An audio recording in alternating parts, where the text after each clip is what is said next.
leyendo la historia de Sansón, cuando Sansón propone un enigma. Yo les voy a proponer un enigma. ¿En qué se parecen Abraham y Ruth? Hoy tenemos aquí a dos Ruths. ¿En qué se parecen Abraham y Ruth? Voltea con el de al lado y pregúntale, ¿en qué se parecen Abraham y Ruth?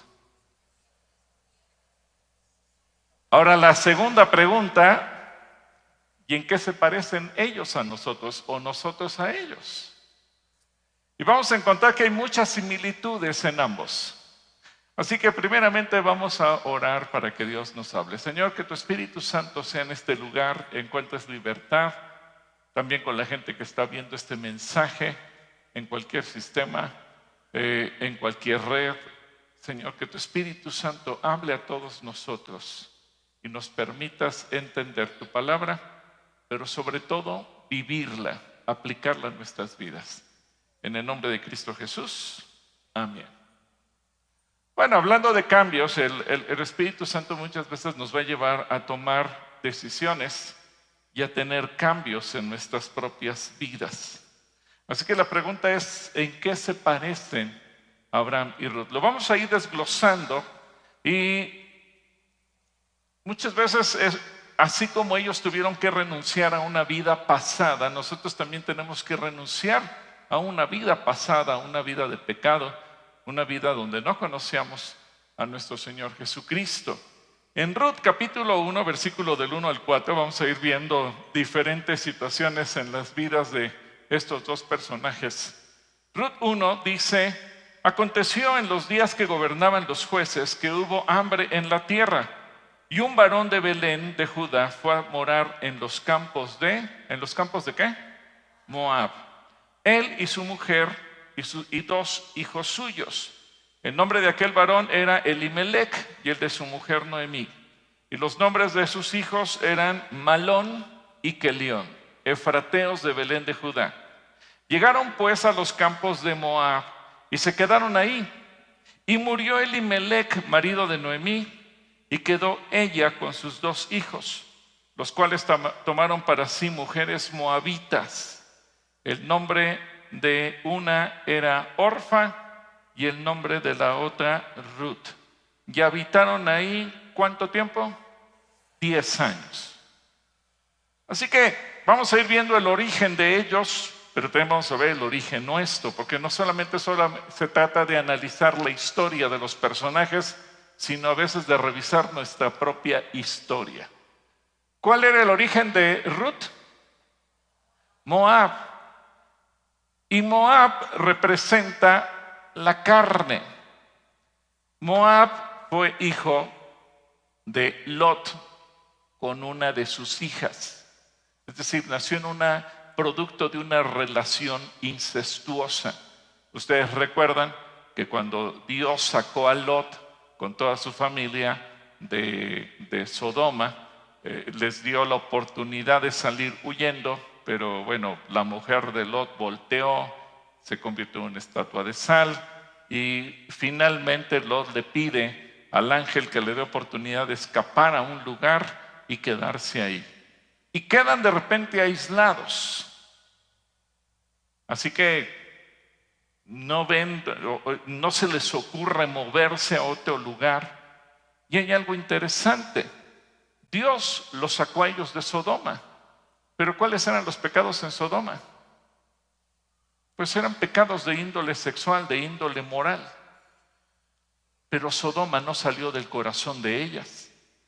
Así que al paso del tiempo, una de ellas le dice a la hermana, oye, ¿y si emborrachamos a papá y nos acostamos con él para poder quedar embarazadas y poder tener hijos? Y a la otra le parece buena idea, lo cual hacen, y así nacen Moab y Amón. Y ese es el origen de Moab. Ahora, es interesante que aunque Lot era temeroso de Dios, al paso de los años, Moab, su descendiente, su hijo y nieto al mismo tiempo, tiene muchos descendientes y surge el pueblo moabita. Pero los moabitas empiezan a alejarse de Dios, empiezan a creer en otros dioses. Ahora, vamos a ver el origen de Abraham. Vamos a Génesis capítulo 12. Génesis capítulo 12. Y dice, pero Jehová había dicho a Abraham, vete de tu tierra y de tu parentela y de la casa de tu padre a la tierra que te mostraré. Y haré de ti una nación grande y te bendeciré y engrandeceré tu nombre y serás ¿qué? Bendición. Ahora, fíjense qué interesante, porque Abraham era originario de una zona que era Caldea, Ur de los Caldeos. Y los caldeos, pues también era un pueblo pagano, un pueblo que creían en una cantidad de dioses increíble, pero eran de origen pagano. Así que Dios llama a Abraham para darle la oportunidad de una nueva vida, y Ruth tiene la oportunidad también de tener una nueva vida. Podemos decir que Abraham y Ruth fueron llamados los dos siendo paganos. ¿Qué cosa eran? Incrédulos. No creían en Dios, creían en otras cosas. ¿Y cómo nos llamó a ti y a mí? ¿Éramos qué? A ver, dígale que tienes a tu lado. Yo era pagano, ¿y tú? Y quién sabe en qué creíamos, ¿verdad?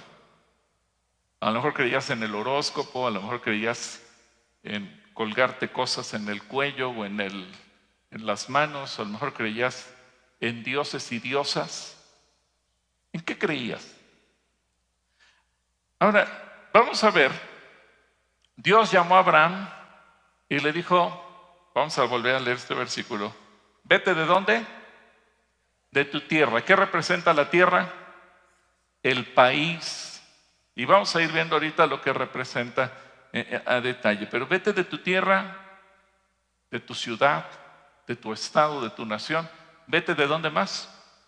Tu parentela, la gente con la que estás conectado de una manera o de otra. Vete ¿de dónde más? ¿De la casa de quién? De tu padre a la tierra que te mostraré. Dios le prometió, vete a una tierra que te voy a mostrar. ¿Cómo es la tierra? Te la voy a mostrar. Sí, pero dime cómo es. Tú ve por fe.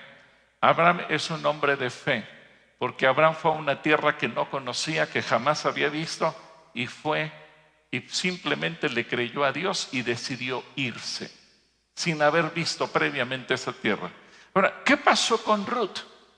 Ruth capítulo 1, versículo 15 al 17. ¿Cuántos años vivió Ruth con su esposo y su suegra? ¿Cuántos años? 10 años. 10 años. Fíjense lo que pasó. Mueren Malón, mueren Kelión, y dice el versículo 15, y Noemí dijo, he aquí tu cuñada se ha vuelto a su pueblo. ¿Y a quién más? ¿A quién? A su pueblo y a sus dioses.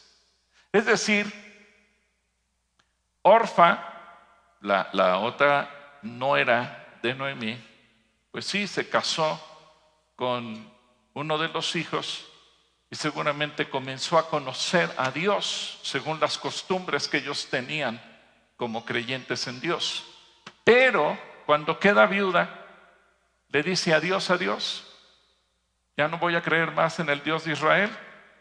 Ahora me voy a volver a mis dioses, a mi pueblo. Y hay mucha gente que al paso del tiempo, uno cree que son cristianos, pero al paso del tiempo se olvidan de Dios y se regresan a sus dioses. ¿Conoces gente así? Ahora, hay que orar por ellos, hay que volverlos a traer. Pero fíjate, tu cuñada se ha vuelto a su pueblo y a sus dioses. Vuélvete tú tras ella. Y aquí viene lo grandioso de Ruth. No me ruegues que te deje y me aparte de ti.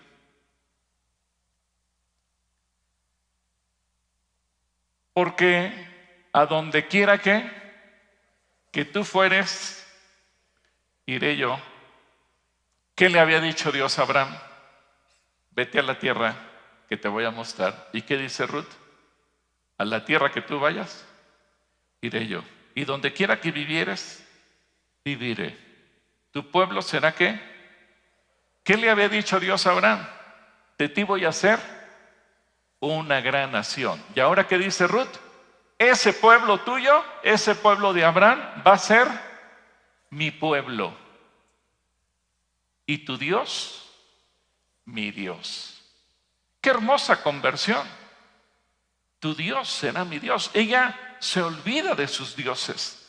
Donde tú murieres, moriré yo, y ahí será sepultada. Y así me haga Jehová. Ahora ella entiende quién es el Dios de Israel. Así me haga Jehová, y aún me añada que solo la muerte hará separación entre nosotros dos.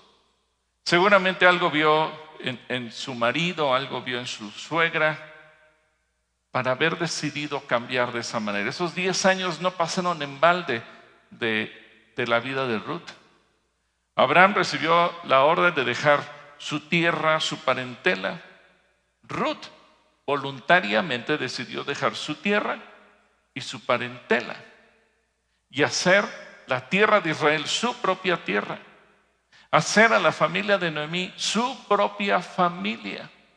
Dios le dijo a Abraham: haré de ti una familia. Bueno, Ruth se integra a una familia. Dios le dijo a Abraham: haré de ti una gran nación, y Ruth le dijo: yo me voy a hacer parte de esa nación. Ese pueblo será mi pueblo. A partir de ese pueblo, Ruth decide hacerse parte de él. Abraham recibe la promesa que sería bendecido por seguir al Señor, y Ruth, en cambio, decide meterse a la bendición de seguir al Señor. Abraham recibió el llamado de dejar a sus dioses. Ruth decide renunciar a sus dioses. ¿Cuál era el pueblo de Abraham? Bueno, si vamos a Génesis 11:31, lo bueno es que la Biblia nos dice todo. Génesis 11:31, cierto día Taré tomó a su hijo Abraham, a su nuera Sarai, la esposa de su hijo Abraham, y a su nieto Lot, el hijo de su hijo Harán, y salieron de Ur. ¿Ur de qué? De los caldeos. Taré se dirigía a la tierra de Canaán, pero se detuvieron en Harán y se establecieron ahí. Ahora, ¿quiénes eran Ur de los caldeos? No les voy a dar una clase de historia, pero Josué, capítulo 24, versículo 2, Josué 24:2, recapitula de dónde salió Abraham. Y miren lo que pasó. Josué le dijo al pueblo: esto dice el Señor Dios de Israel: hace mucho tiempo tus antepasados, entre ellos Taré, el padre de Abraham, y Nacor, vivían del otro lado del río Éufrates y rindieron ¿qué? Culto a otros dioses. Así que no creas que te estoy diciendo una herejía cuando te digo que Abraham salió de ahí. Esa era su cultura. Por eso Dios le dijo: te tengo que sacar de ese pueblo, te tengo que sacar de esa cultura, te tengo que sacar de esas creencias, te tengo que sacar de la casa de tu padre, porque de otra manera jamás te vas a convertir. Y Abraham es el padre de la fe porque le dice: sí, Señor, y a donde tú me digas, ahí voy a ir. Los caldeos eran un pueblo semita que habitó en la región de Mesopotamia, en el sur de Babilonia, lo que, si quieres ubicarlos en un mapa, lo que hoy es Irak. Tenían un sistema de creencias politeísta, es decir, adoraban a múltiples dioses, creían en la astrología. Se cree que ellos le dieron origen a los horóscopos. Así que si tú eres de esas personas que creen en los horóscopos, y como obviamente a lo mejor no tenían telescopios tan modernos y sofisticados como los tenemos el día de hoy, pero bueno, si has visitado Tulum o has visitado alguna otra región aquí en la República Mexicana, te das cuenta que ya los pueblos prehistóricos ya tenían grandes lugares de observación de los astros. Y entonces cuando se alineaban los astros, ellos creían que eso influía en la vida del ser humano, y así nace la astronomía. Y creían que las fuerzas de la naturaleza y los fenómenos celestiales tenían que ver con la vida humana. Y le dieron culto a las criaturas antes que al Creador. Y uno diría: bueno, pero eran pueblos primitivos.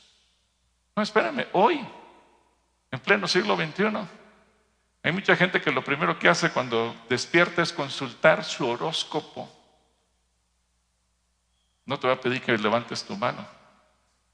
Pero antes tú creías en los horóscopos y creías que eras Leo o Sagitario o alguna tontera de esas.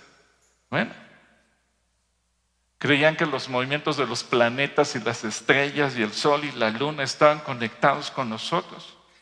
Pero no solamente creían en el horóscopo, creían en Marduk, el dios de la principal de Babilonia, de la creación, la justicia, la magia. Creían en Ishtar, la diosa del amor, la guerra y la fertilidad. Creían en Shamash, el dios del sol y de la justicia. Creían en Enki, el dios de la sabiduría, el agua y la creación. Creían en Sin, el dios de la luna. Creían en un inframundo sombrío llamado Ircalia. Y creían que todo se acababa cuando se moría la gente. Y construían torres que pensaban ellos tipo pirámides que los podían conectar con Dios o con el cielo. Creían en un universo gobernado por distintos dioses caprichosos que estaban peleándose entre sí. Creían en un montón de tonterías. Por eso Dios le dice a Abraham: sal de tu tierra y sal de tu parentela. Dios quería empezar algo nuevo, pero no podía mezclar lo santo con lo pagano, con lo profano, la santidad con la inmundicia. Ahora, ¿cuál era el pueblo de Ruth? Bueno, Ruth pues tampoco se salvaba, porque los moabitas, como te dije, cuando Lot empezó a multiplicarse, pues empezaron también a adorar a otros dioses y pronto se desviaron y entonces empezaron a adorar a Quemos, el dios asociado con la fertilidad, la guerra, la protección, y realizaban rituales y realizaban ofrendas, a veces extremos. Ellos sacrificaban seres humanos, los padres sacrificaban a sus hijos,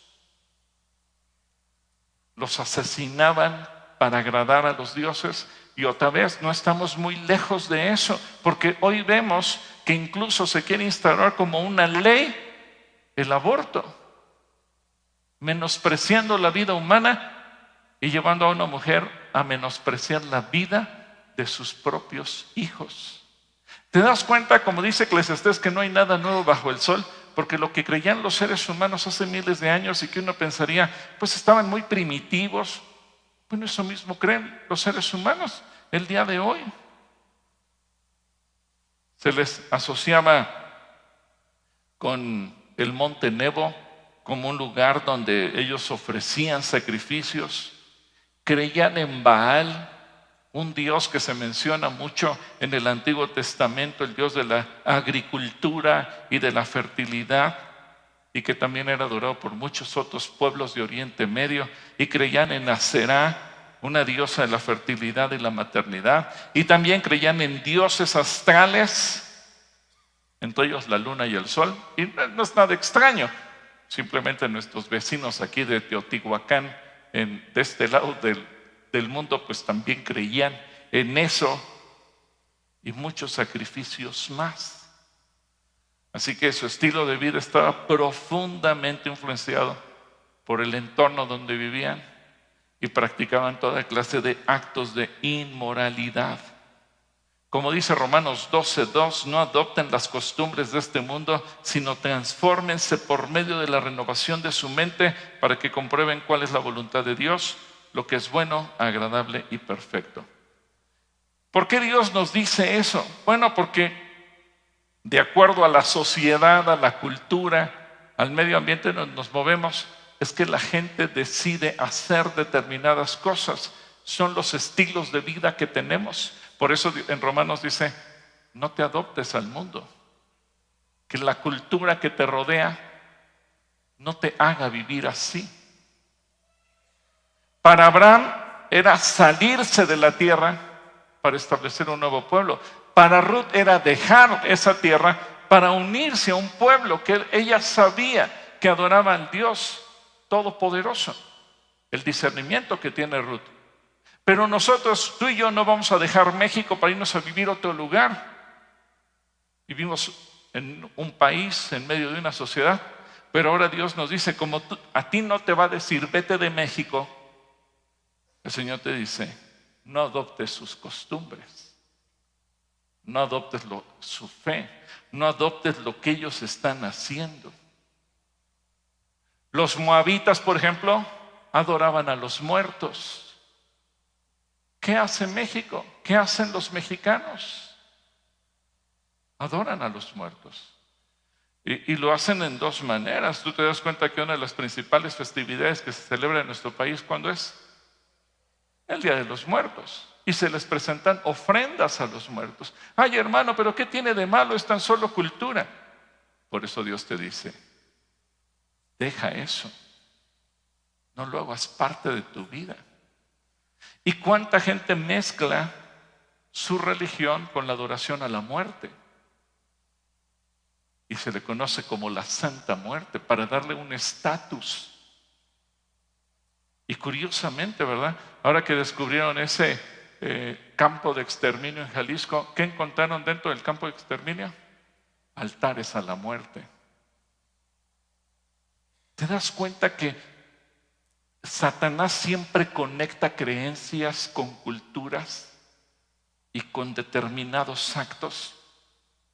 El vivir inmoralmente, el creer en dioses paganos. Por eso a nosotros como cristianos el Señor nos dice, no se trata solo que digas que crees en mí, tienes que dejar tu cultura, tienes que dejar tus tradiciones, tienes que aprender una nueva manera de vivir. Así como Abraham le dijo, deja todo eso, deja tu tierra, deja tu parentela, deja la casa de tu padre.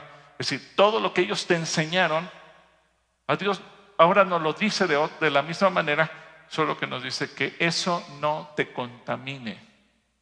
Porque nuestro nivel de conversión es similar al que tuvo que desarrollar Abraham. Abraham tuvo que dejar todo geográficamente porque él iba a dar inicio a un nuevo pueblo. Tú y yo tenemos que dejar, no un lugar geográfico, pero sí una sociedad que nos rodea con cultura, con hechos, con actos que van en contra de Dios. Ruth tuvo que dejar geográficamente un lugar para integrarse a un pueblo. Y tú y yo, igual que Ruth, nos estamos integrando a un pueblo. ¿Cuál era tu pueblo? ¿De dónde te sacó Dios a ti? Fíjate lo que dice Colosenses 1:21. Ahora, ya en el Nuevo Testamento, bajo la perspectiva de la gracia, dice, y también a ustedes, ¿también a quién? ¿Quiénes son ustedes? Nosotros, que en otro tiempo eran extranjeros, ¿y qué más éramos? Enemigos. A ver, voltea a ver a tu hermano, ¿tiene cara de enemigo? No, ¿verdad? Pero éramos enemigos. Éramos enemigos, tanto en sus pensamientos como en sus acciones. Ahora los ha reconciliado completamente. Esto éramos delante de Dios. Un día tú y yo fuimos enemigos de Dios por nuestros pensamientos, por nuestras acciones, por nuestras creencias, por la forma en que vivíamos. Todo lo hacíamos mal. Y quién sabe en cuántas tonterías creíamos. Así como Dios le dijo a Abraham, vete de tu tierra y de tu parentela y de la casa de tu padre. Y así como Ruth dijo, con otras palabras, tu pueblo será mi pueblo, tu Dios será mi Dios, donde tú vivas yo voy a vivir. Ella está diciendo, estoy renunciando a mi pasado. Tú y yo tenemos que renunciar ¿a qué? A nuestro pasado. Porque a veces cuando estás en ese proceso de conversión dice, pero es que esto no fue lo que enseñaron mis padres. Justamente lo que Dios te dice, renuncia a eso, porque todo eso es basura. En Ruth capítulo 2, versículo 11, fíjate, Boaz, quien posteriormente se llega a casar con Ruth, lo reconoce y respondiendo Boaz le dijo, he sabido todo lo que has hecho con tu suegra después de la muerte de tu marido y que dejando, ¿a quién dejó Ruth? A tu padre y a tu madre y a la tierra donde naciste, has venido a un pueblo que no conociste antes. Así que voltea y ve toda la gente que te rodea aquí en Calacuaya, pero también nuestras hermanas de Nuevo León que nos visitan hoy. Este es tu pueblo, esta es ahora tu familia. Y como dice la Escritura, un pueblo que no conociste antes. Un día cuando llegaste a este lugar o a cualquier otra congregación en Cristo Jesús, ese pueblo eran desconocidos para ti. Y a lo mejor alguien usando el vocabulario que usamos los cristianos te dijo, hermano, bienvenido. ¿Y tú qué pensaste? ¿Y cuándo emparentamos? Sí, ni lo conozco, ya me dijo hermano o hermana. Bueno, estamos en ese proceso. Un pueblo que no conocíamos, ahora es nuestro pueblo. Así que te voy a pedir un minutito, ponte de pie y saluda a los que están alrededor de ti. Dales un abrazo y dile, ahora tú y yo somos el mismo pueblo. Dale un abrazo, voltea atrás, adelante, dale un abrazo y dile, tú y yo somos el mismo pueblo.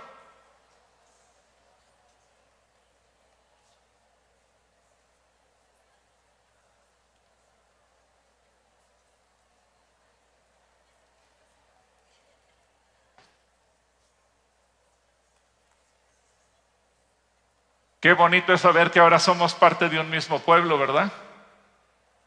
Ahora ya pueden tomar su lugar, ya pueden tomar su lugar.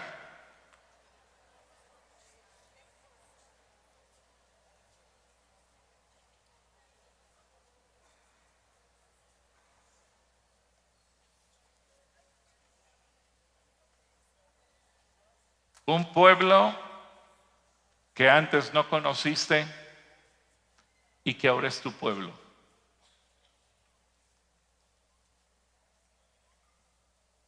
Una familia que antes no conocías y que ahora es tu familia.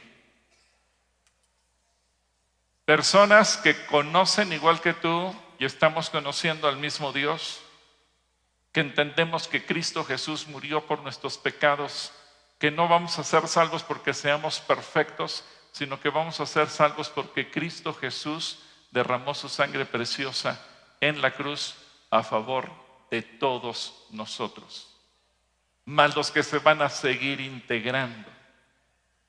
Ahora, eso también significa renunciar a los rituales antiguos, a la fe que antes teníamos. Es más, hay algo muy interesante en Deuteronomio capítulo 12, versículo 8 y 9. Fíjate cómo lo expresa la Nueva Traducción Viviente. Esto me sorprendió. Dice, tu modelo de adoración, ¿tu modelo de qué? Tendrá que cambiar. ¿Tendrá que cambiar?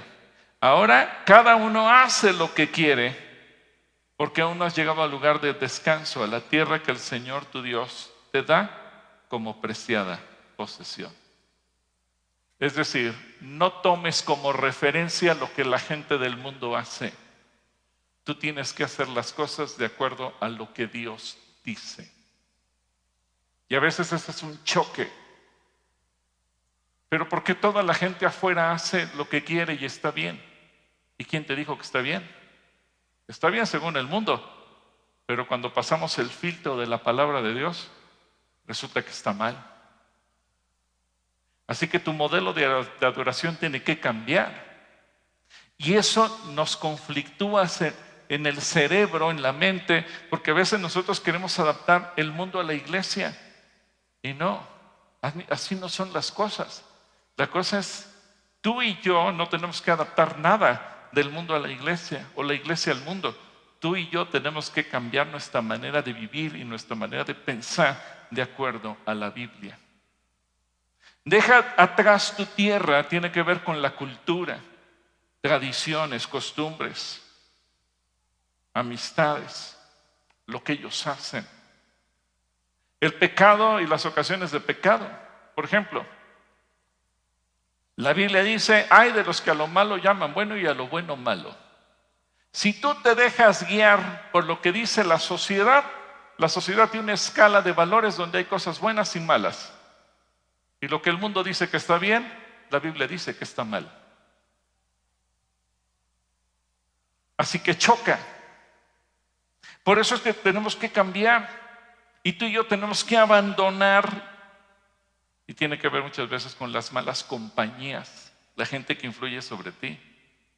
Abandonar los ídolos de iniquidad que hemos instalado en nuestro corazón, desprendiéndonos de buena gana de todo lo que más queremos, lo que más extrañamos y que a veces le damos tanto valor sentimental. Hoy doy gracias a Dios por cada una de las parejas que hoy han hecho su pacto delante de Dios, delante de nosotros. Porque la unión libre, ya que hay que verlo, la unión libre entre hombre y mujer históricamente siempre ha existido. Ahora, ¿dónde ha existido la unión libre? Donde no hay temor de Dios. ¿Quién inventó el matrimonio? Dios, la Biblia lo dice. Cuando Él creó al varón y a la mujer, lo primero que hizo, ¿qué fue? Bendecirlos. Y los declaró marido y mujer. Y Jesucristo toma eso como modelo para hablar del matrimonio. Y el matrimonio es indisoluble, el matrimonio no tiene divorcio. Pero las sociedades donde no hubo temor de Dios inventaron la unión libre, inventaron el concubinato, inventaron el divorcio. Incluso el pueblo de Israel, cuando Dios les da la ley, introducen esa idea porque son influenciados por lo que decía la cultura alrededor de ellos. Por ejemplo, y aquí quiero hacer una aclaración doctrinal, porque, por ejemplo, mis hermanos que venían de una congregación de muchos años, pues solamente se casaban los pastores y los hijos de los pastores, ¿es correcto? Porque traían la idea de los misioneros norteamericanos. Sí, pero un pastor en Norteamérica también tiene autoridad civil, porque el gobierno norteamericano, basados en su constitución, donde reconocen a Dios como el Señor de Estados Unidos de América, incluso en su moneda lo declaran. Un pastor, un ministro de culto en Estados Unidos tiene autoridad civil para casar a una pareja. Por lo tanto, en Estados Unidos el pastor puede oficiar un matrimonio civil y tiene autoridad para hacerlo. Y ellos llegaron y creyeron que en México era igual. Pero sorpresa, resulta que en México no se piensa igual. En México el matrimonio civil está desconectado de Dios. Y resulta que en México, al declararse una nación laica, incluso si tú recuerdas cuando leen la famosa epístola de Melchor Ocampo, dice el juez o el oficial: esta es la única manera legal de constituir el matrimonio y la familia, porque para el Estado mexicano, para el gobierno mexicano, para las leyes mexicanas, el matrimonio ante Dios no cuenta, no vale, está desconectado, no tiene nada que ver. Es más, Melchor Ocampo, si tú lees su vida, fue un hombre que tuvo 5 mujeres y nunca se casó. Pero escribió por encargo una epístola muy bonita que hoy se lee en el registro civil como un derecho para salvaguardar a los hijos, pero nunca se menciona ni se toma en cuenta a Dios. Entonces la pregunta es, bueno, ¿y en qué momento una pareja toma la bendición de Dios? Bueno, Deuteronomio 12 nos dice que es en el santuario, el lugar que Dios hubiera escogido. Pero el Evangelio de Juan es más claro. En Juan capítulo 12, versículo 2, cuando habla del primer milagro en el ministerio de Jesús, primer milagro en el ministerio de Jesús, ¿se acuerdan dónde fue? En las bodas de Caná. Y fíjate lo que dice Juan 12:2, y fueron también invitados a las bodas. ¿Quién? Jesús y sus discípulos. Jesús, Dios, es quien bendice. ¿Y quiénes son los discípulos? ¿A quién representan los discípulos? ¿Quiénes son los discípulos? La iglesia. Así que Dios siempre tiene la respuesta para todo. Ahora, ¿lo hacemos según el mundo o lo hacemos según Dios? Y qué importante es entender cómo Dios nos dice que hay que hacer las cosas. Por eso te dice, deja tu tierra, deja tu parentela. Ya no quiero que vivas como viven ellos. Y así como Abraham fue sacado de una tierra pagana y Ruth fue sacado de una tierra pagana, tú y yo fuimos sacados ¿de dónde? De una tierra pagana, donde se creen cualquier cantidad de dioses, donde la gente hace un montón de tonterías. Y a veces nosotros venimos haciendo también un montón de tonterías. Así que Dios dice, deja atrás tu parentela. Eso tiene que ver con nuestras costumbres, las formas de vivir, las cosas que van contra lo que Dios dice, los afectos naturales que dejan a un lado la gracia divina. La gente afuera no vive según la Biblia, no vive según Dios, aunque la gente afuera pueda decir que cree en Dios, aunque no te dicen que Dios cree. Pero aunque te diga creo en el mismo Dios, sí, pero su forma de vivir dista tanto, está tan lejos de lo que Dios dice. Deja atrás la casa de tus padres. Tiene que ver con tus creencias, lo que te enseñaron, lo que hay en su corazón, lo que se opone a la palabra. Así que ya no debemos de tenerlo por nuestro. A veces cuando ves nuestras tradiciones, siempre es bueno ver, bueno, y esas tradiciones tienen que ver con Dios o están lejos de Dios. Hay que desligarnos muchas veces de esas tradiciones. Así que con estas decisiones vamos siendo probados a ver si estamos dispuestos a confiar en Dios, a ver si estamos dispuestos a hacer lo que Dios dice. Porque seguir a Dios con una fe implícita, igual que lo hicieron Abraham, igual que lo hizo Ruth, son un modelo de lo que tú y yo tenemos que hacer. Tu pueblo será mi pueblo, la iglesia será mi pueblo. Para Ruth era, el pueblo de Israel será mi pueblo. Hoy el pueblo de Dios es la iglesia. Bueno, no estamos en guerra contra el pueblo judío, porque sabemos que el pueblo judío un día abrirá los ojos, Dios le quitará la venda y que nos haremos uno solo, como dice el Nuevo Testamento, porque la pared de división que había entre los dos ha sido derribada en la cruz y judíos y cristianos seremos uno solo. Pero tú y yo no podemos hacernos judíos, pero tú y yo sí podemos ser parte de la iglesia. ¿Cuántos de ustedes quieren ser parte de la iglesia? Ahora, habla de pueblo porque también hay otra doctrina que tergiversa todo. Bueno, todos somos iglesia, así que tú eres iglesia, tú eres iglesia, tú eres iglesia. Yo soy iglesia. Como yo soy iglesia, no te necesito a ti porque yo solo soy la iglesia. No. Eso es una falsedad herética. Cuando tú y yo estamos juntos, entonces somos iglesia.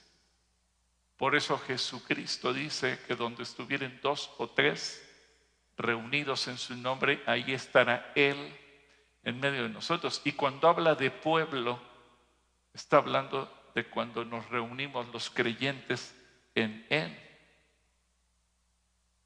Solamente que para ser pueblo de Dios, para ser discípulo de Jesús, hay cosas a las que tenemos que renunciar. Por ejemplo, el propio Señor lo dijo, Lucas capítulo 14, versículos 26 y 27. Lucas 14, 26 y 27. Si alguno de ustedes quiere ser mi discípulo, tendrá que amarme más que a su padre o a su madre, más que a su esposa o a sus hijos, más que a sus hermanos o hermanas. Ustedes no pueden seguirme a menos que amen más que su propia vida. Así lo traduce la traducción en lenguaje actual. Y en el versículo 33 dice, por eso piénsenlo bien. Fíjate lo que Jesús nos dice. Es tan importante la renuncia que tenemos que hacer al pasado que te dice, piénsalo bien. Si quieres ser mi discípulo, tendrás que abandonar todo lo que tienes. A ver, dile que tienes a tu lado, piénsalo bien. ¿Quieres ser discípulo de Jesús? Sí, no podemos ser como algunos que nos relata segundo libro de Reyes, ¿verdad? Adoraban a Jehová, pero también adoraban a sus dioses. Adoraban al Dios de Israel, pero seguían haciendo las mismas porquerías que hacían antes. No se puede. Si decidimos seguir a Jesucristo, significa que tenemos que abandonarlo todo. Dios le dijo a Abraham, deja tu tierra, deja tu parentela, a la tierra que yo, y le está hablando el Dios de Israel, yo te mostraré. Y Ruth hace una declaración magistral, que es el ejemplo para todos nosotros. Tu Dios será. ¿Cuántos pueden decir, el Dios de Israel es mi Dios? Jesucristo es mi Dios. Él es mi Señor. ¿Puedes reconocer y decirle, Jesús, tú eres mi Señor? Así que haz a Dios tu Dios, haz a Jesucristo tu Dios. No se trata solo de creer en Él o decirnos que creemos en Él, sino de vivir como Él quiere. Hacer a Dios el dueño, el Señor, el director absoluto de nuestra vida. Claro, esto va a chocar con mucha gente y muchos te dirán fanático. Bueno, si dicen que soy fanático de Jesús, está bien. Si me dicen que soy fanático de otra cosa, está mal. ¿Cuántos quieren ser fanáticos de Jesús? Así que lo que dice Jesús es ley. Hay que darle autoridad absoluta sobre nuestras vidas, sobre nuestras decisiones, sobre nuestros planes, sobre nuestros sueños. El cristiano no ora diciéndole, Señor, bendice mis planes, sino, Señor, méteme a tus planes. ¿Quieres hacer reír a Dios? Cuéntale tus planes y se va a reír un rato de ti. Porque a veces los planes de Dios nada que ver con los nuestros. Mira lo que dice Isaías capítulo 55, versículos del 6 al 9. Busquen al Señor mientras puede ser hallado. Llámenlo mientras se encuentra cerca. Que dejen los impíos su camino y los malvados sus malos pensamientos. Que se vuelvan al Señor nuestro Dios y Él tendrá misericordia de ellos, pues Él sabe perdonar con generosidad. El Señor ha dicho, mis pensamientos no son los pensamientos de ustedes, ni sus caminos, mis caminos. Así como los cielos son más altos que la tierra, también mis caminos y mis pensamientos son más altos que los caminos y pensamientos de ustedes.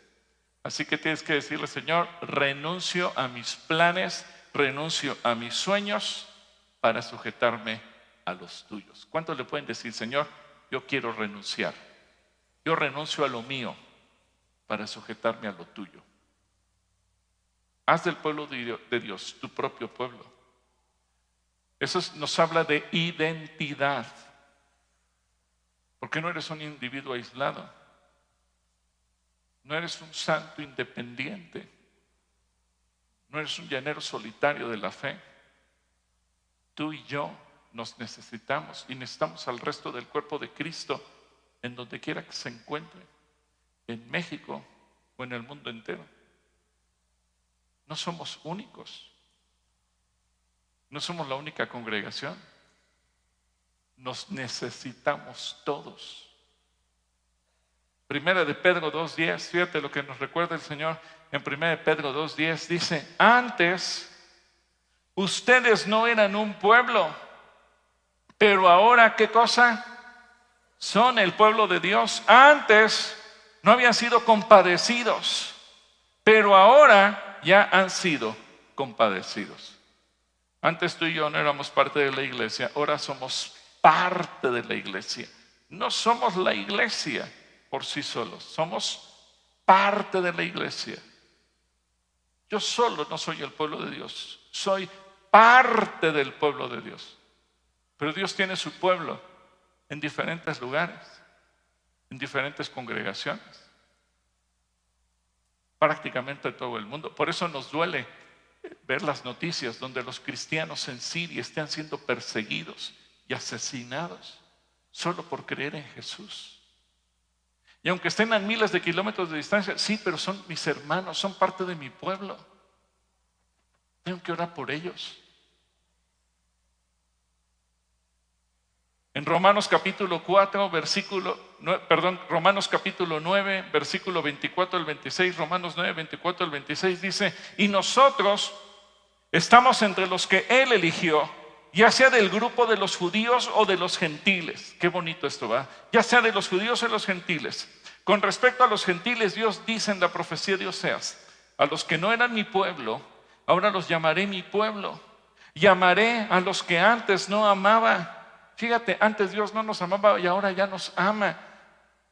Y también dice, en el lugar donde se les dijo, ustedes no son mi pueblo, ahí serán llamados. ¿Cómo seremos llamados? Hijos del Dios viviente. ¿Cuántos aquí son hijos del Dios viviente? Dile al que tienes a tu lado, yo soy hijo del Dios viviente.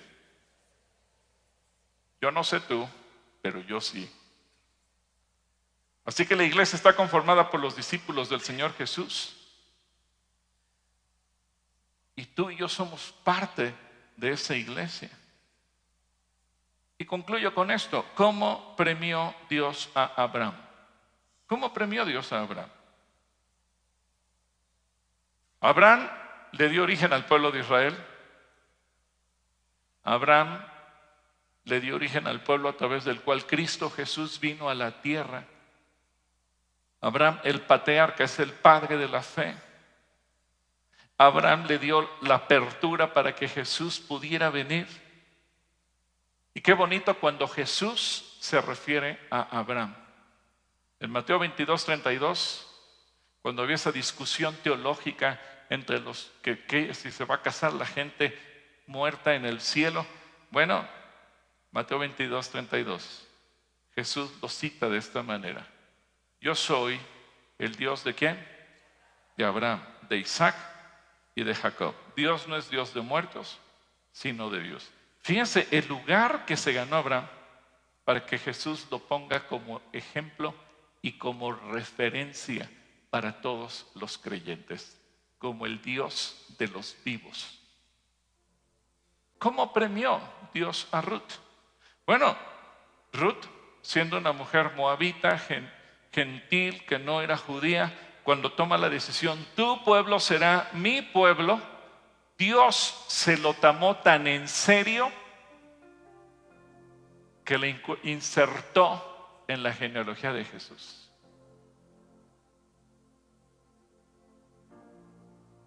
En los planes de Dios, cuando dijo, esta mujer decidió dejar todo por mí, dejó abandonar todo por mí, y Dios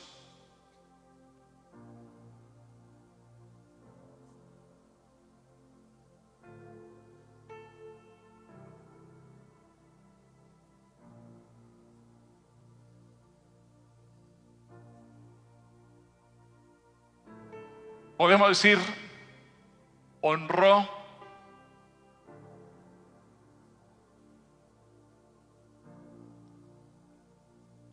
respaldó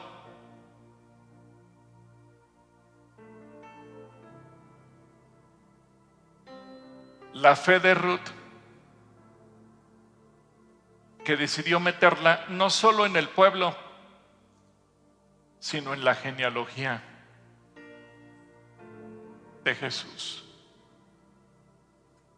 Vamos a Ruth capítulo 4, versículo 13 al 17.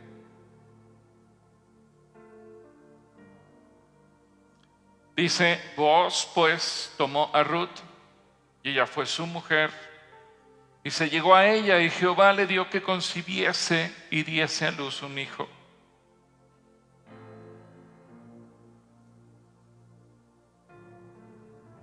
Y las mujeres decían a Noemí, loado sea Jehová, que hizo que no te faltase hoy pariente, cuyo nombre será celebrado en Israel, el cual será restaurador de tu alma y sustentará tu vejez, pues tu nuera que te ama lo ha dado a luz, y ella es de más valor para ti que 7 hijos.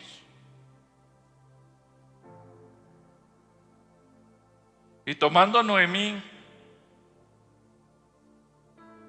el hijo, lo puso en su regazo y fue su aya. Y le dieron nombre las vecinas diciendo, le ha nacido un hijo a Noemí, y lo llamaron Obed. Este fue padre de Isaí, padre de David. Así que ella se convirtió en la bisabuela del rey David, y parte de la genealogía de Jesús. Ahora, ¿cómo te premia Dios a ti? Cuando tú y yo dejamos todo por seguir a Jesús, no solamente somos parte de un pueblo. Vamos ahora a Mateo 12:50 y ve lo que Jesús nos promete a ti y a mí. Esta promesa es para ti y para mí, si es que tú y yo creemos en Él. Dice Mateo 12:50, porque todos los que hacen la voluntad de mi Padre que está en los cielos son, ¿qué cosa somos? Hermanos y hermanas y madre. ¿Cuántos aquí pueden decir, soy hermano de Jesús? Me gané al mejor pariente. Y mujeres, muchas de ustedes pueden decir, soy la madre de Jesús. Me gané al mejor hijo. Porque así lo promete Jesús. Fíjate, todo lo que Dios le prometió a Abraham lo cumplió. Serás parte del pueblo de Dios y nos lo promete a nosotros. En Apocalipsis 7:9 dice, después de esto miré y aquí que una gran multitud, la cual nadie podía contar, de todas las naciones y tribus y pueblos y lenguas que estaban delante del trono y en la presencia del Cordero, vestidos de ropas blancas y con palmas en las manos. Esto es un futuro eterno. ¿Cuántos se ven en ese futuro eterno? Dile que tienes a tu lado, tú estás ahí, yo estoy ahí. Dios te bendecirá y te bendecirá con la vida eterna. Filipenses 3:20 dice, mas nuestra ciudadanía está en los cielos, de donde también esperamos al Salvador, al Señor Jesucristo. Antes que mexicanos, somos ciudadanos del cielo. Engrandecerá tu nombre al escribirlo en el libro de la vida. Lucas 10:20. Fíjate lo que dijo Jesús, pero no se alegren de que los espíritus se les sujetan, sino de que los nombres de ustedes ya están escritos, ¿en dónde? En los cielos. Y serás bendición. Tú serás instrumento de salvación para otros. Por eso 2 de Corintios 5:16 dice, y todo esto proviene de Dios, quien nos reconcilió consigo mismo por Cristo y nos dio el ministerio de ¿qué? La reconciliación. Así como nuestros hermanos nos decían, fuimos consolados para consolar, como cristianos fuimos reconciliados con Dios para reconciliar a otros. Así que yo te voy a invitar a que cierres tus ojos y le digas, Señor, gracias,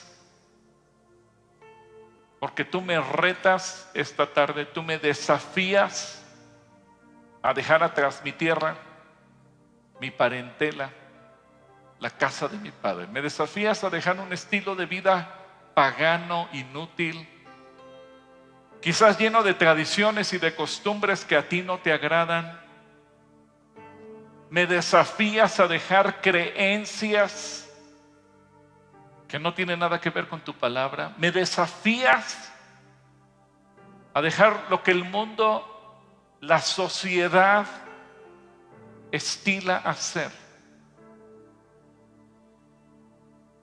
Me desafías a vivir no como quien quiere agradar a la sociedad por el que dirán, sino que me desafías a vivir bajo los preceptos de tu palabra, bajo tu perdón.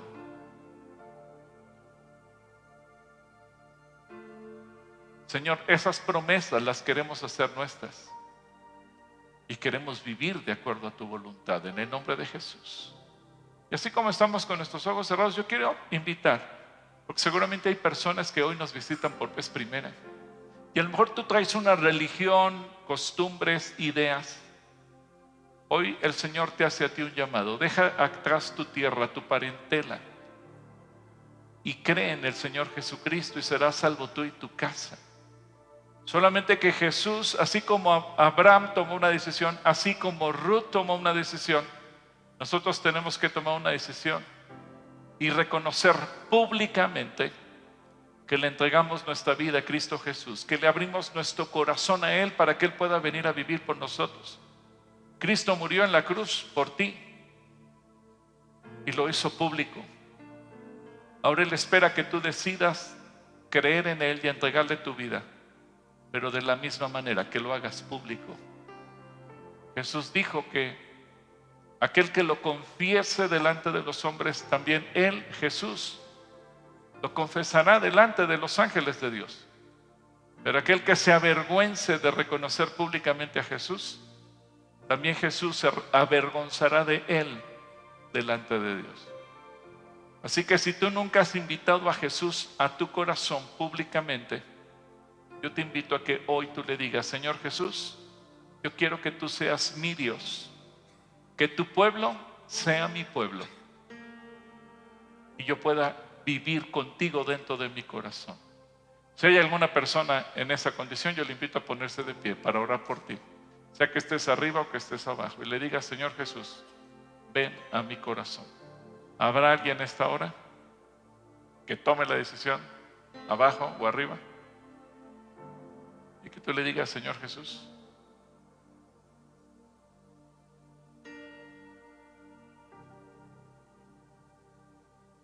si hay alguien, que se ponga de pie antes de que nos vayamos y tomes tú la decisión de hacer a Jesús el Señor de tu vida? Sí hay. Un favor, tomaste la decisión de ponerte de pie. Ven aquí abajo, ven aquí al frente, pide permiso y ven aquí al frente. Ven aquí al frente. Esta es la decisión más importante de tu vida.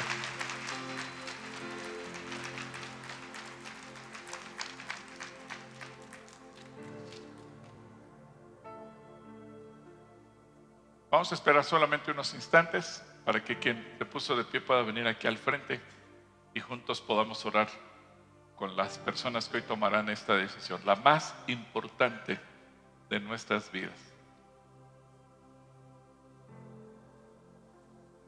Y aún si alguien más dice: pues yo no me había atrevido, pero me atrevo, vengan aquí.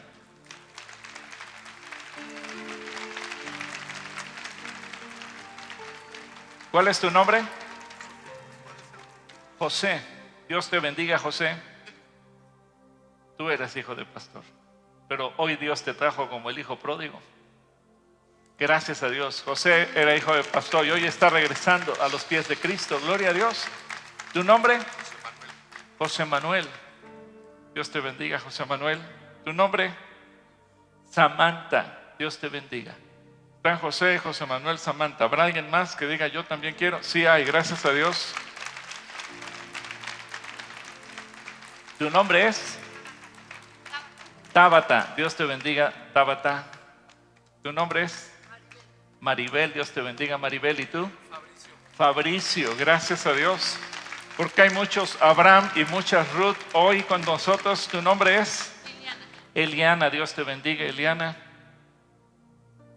Creo que ese es el momento más importante, porque dice la Biblia, y lo dijo Jesús: cuando un pecador se arrepiente, hay fiesta en los cielos. La mayor parte de los que estamos aquí un día ya tomamos esta decisión, pero nos gozamos que hoy la tomen ustedes, porque hoy el sacrificio de Jesús cobra sentido en la vida de ustedes. Así que vamos a... Ahí viene otra jovencita. Ven, ven, te esperamos.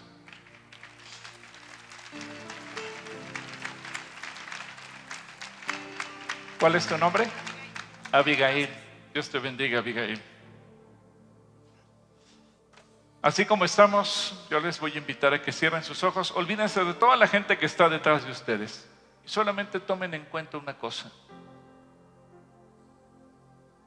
Cristo Jesús nos ama tanto que nos da la oportunidad de arrepentirnos y de reconocerlo. Quizás igual que Abraham, hoy Dios nos dice: deja tu tierra, deja tu parentela y sígueme. Quizás igual que Ruth, hoy digan: tu Dios será mi Dios, tu pueblo será mi pueblo. Y hoy le dicen: Señor, quiero seguirte. Así que yo les voy a invitar a que en voz audible hagamos lo que dice la Escritura. Le digan: Señor Jesús, públicamente te reconozco como mi Señor y mi Salvador. Creo en tu muerte, creo en tu resurrección y te pido perdón por todos los pecados que yo he cometido. Perdóname por vivir lejos de ti. Perdóname por todas las cosas malas que he hecho en mi vida. Hoy te entrego todo mi ser. Y quiero que a partir de hoy tú seas mi único y suficiente Dios, Señor y Salvador. Gracias, Señor Jesús, por morir por mí en la cruz y por darme el regalo de la salvación. Amén. ¿Por qué no oramos todos por ellos? Señor, bendice a estos hijos tuyos que hoy están tomando la decisión más importante de sus vidas, de hacerte a ti, Señor y Salvador de ellos. Los bendecimos. Oramos para que ellos puedan cada día conocerte más, relacionarte contigo, amarte, y tú hables a sus vidas y les des la revelación de tu palabra. Los bendecimos. Y que nosotros como iglesia podamos ser instrumentos tuyos para discipularles y guiarles en tu palabra. En el nombre de Jesús. Amén. Amén. ¿Quieren dar media vuelta? ¿Alguien los va a recibir de parte de la iglesia? ¿Tu nombre? Juan. Dios te bendiga, Juan. Bueno, los dejo con Carlita y con Josué. Muchas gracias. Gracias a usted, pastor, por este mensaje. Hermano.